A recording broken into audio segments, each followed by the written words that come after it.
মোস্তাফিজুর রহমান, তাসকিন আহমেদ, নাহিদ রানা, শরীফুল ইসলাম, তানজিদ তামিম, তারপরে হচ্ছে সাকলাইন, রিপন মণ্ডল, এই যে 7 জনের নাম বললাম, 7 জনের নাম, আরও একজনের নাম আপনারা হয়তো নেবেন, কিন্তু তাকে কি আসলে আপনারা সামনে আর দেখবেন খুব একটা? বা ধরেন 27-এর ওডিআই বিশ্বকাপে তিনি কি কোনোভাবে আসলে জায়গা করে নিতে পারবেন, কিংবা আপকামিং কোনো টি-20 সিরিজে তাকে কি আপনারা দেখবেন, বা 28-এর টি-20 বিশ্বকাপ, কিংবা আপকামিং যে কোনো আইসিসির বড় টুর্নামেন্টে কিংবা এসিসির টুর্নামেন্টে তাকে কি আপনারা আসলেই দেখবেন? তিনি কি আসলে শেইপে আছেন? তিনি কি আসলে রিদমে আছেন? ইনজুরি থেকে ফেরার পর তিনি কি আসলে আগের সেই চিরচেনা ছন্দে রয়েছেন? বলছিলাম এবাদতের কথা, সিলেট এক্সপ্রেস, তাই তো, তাই না?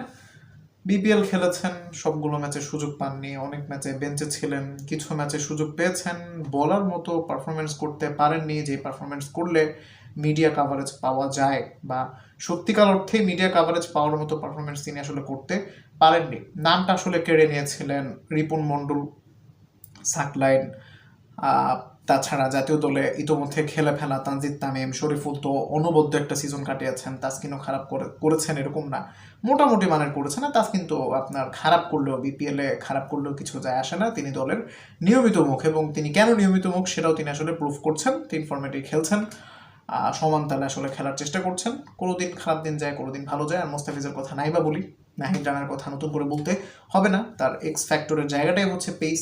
তিনি টেস্টে মোটামুটি নিয়মিত খেলছেন, ওডিআইতে সুযোগ পেয়েছেন, এবং এমনভাবেই আসলে তিনি পাকিস্তানি ব্যাটারদেরকে নাকানি চুবানি খাইয়েছেন যে তিনি পরবর্তী সিরিজে ফরশিওর দলে থাকবেন, এবং তার এই এক্স ফ্যাক্টরটা আসলে কাজে লাগবে। তানজিদ তামিমের কথা, সাকিবের কথাও নাই বা বলি, তিনি মোটামুটি রেগুলারলি খেলছেন আমাদের টি-20 দলের একেবারে নিয়মিত মুখ। আর সম্ভবত পাকিস্তান সিরিজের আগে একটা ইনজুরি ছিল, হয়তো সে কারণে হয়তো তিনি আসলে সিরিজে ছিলেন না, সম্ভবত, ঠিক আছে। বাট এবাদতকে কোথাও আসলে খুঁজে পাওয়া যাচ্ছে না। আমি আসলে সেই এবাদতকে মিস করি। 2022 সালের বাইলেট্রাল সিরিজে ভারতের বিপক্ষে এবাদতের একটা উইকেটের কথা আমার মনে আছে, বিরাট কোহলিকে তিনি বোল্ড যেভাবে করেছিলেন, বিরাট কোহলির রিয়াকশনটা দেখার মতো ছিল।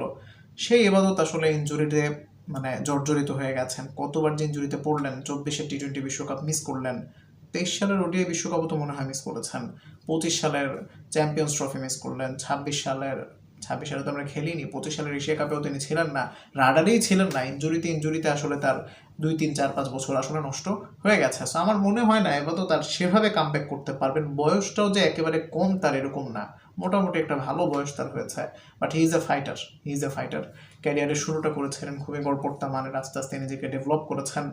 একটা সময় ওয়ানডেতে 11 থেকে 40 এই মিডল ওভার ফেজটাতে ব্রেক থ্রু এনে দেওয়ার কাজটা খুব চমৎকারভাবে করতেন, বা একেবারে কিপটে বোলিং করা যাকে বলে, সেই এবাদত খুব অল্প সময়ের জন্য ছিলেন ইনজুরিতে, আসলে তাকে আমরা হারিয়ে ফেলেছি।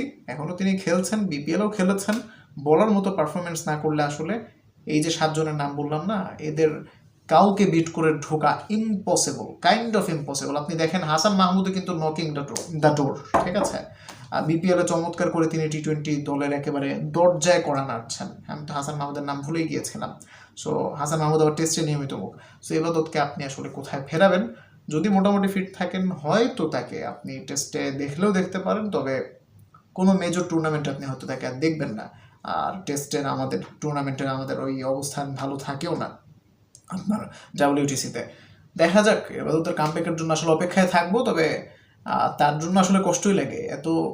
এতবার ইনজুরিতে পড়লে আসলে একজন পেসারের পক্ষে সেইভাবে কামব্যাক করাটা কঠিন, কারণ আমাদের এই মুহূর্তে রাডারে এত পেসার রয়েছে।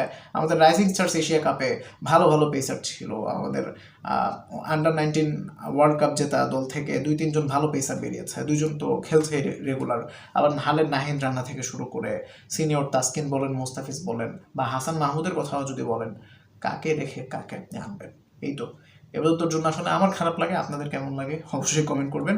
তার কামব্যাকের জন্য অপেক্ষা করব, ভালো করুক এই প্রত্যাশায় শেষ করবো আজকের এই ভিডিও। থ্যাংকস ফর ওয়াচিং, আসসালামু আলাইকুম।